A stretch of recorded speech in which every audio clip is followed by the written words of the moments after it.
স্বাধীনতার আগেই দেশের পতাকা কাঁধে তুলে নিল ইস্টবেঙ্গল এবং বাংলার একমাত্র প্রতিনিধি হয়ে ভারতের নাম উজ্জ্বল করলো যুব ভারতীতে ইস্টবেঙ্গল। আল আরাবিকে 4-1 গোলে হারিয়ে দিয়ে আবারও বাংলার ফুটবলের মানকে, বাংলার ফুটবলের অদৃশ্য পতাকাকে বহন করে নিয়ে চললো ইস্টবেঙ্গল। এবং আজকে যেটা সবচেয়ে গুরুত্বপূর্ণ ছবি যেটা ম্যাচের শেষে ধরা পড়লো সেটা হচ্ছে সন্দীপ মান্ডি, যার জন্য একমাত্র পেনাল্টিটা পেয়েছিল আল আরাবি। সেই সন্দীপ মান্ডি কিন্তু কাঁদছিলেন, গোটা দল তাকে এসে উদ্বুদ্ধ করলো, রশিদ তাকে এসে উদ্বুদ্ধ করলো।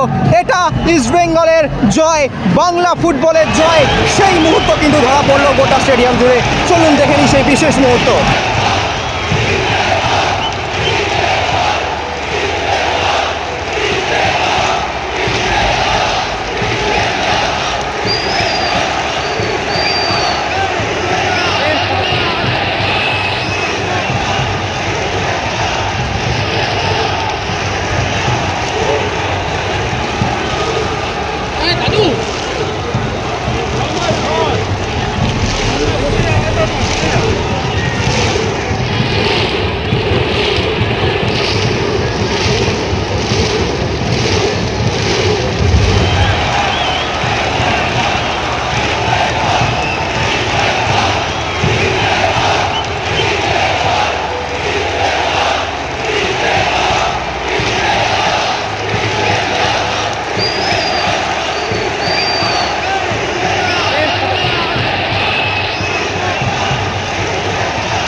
extra time.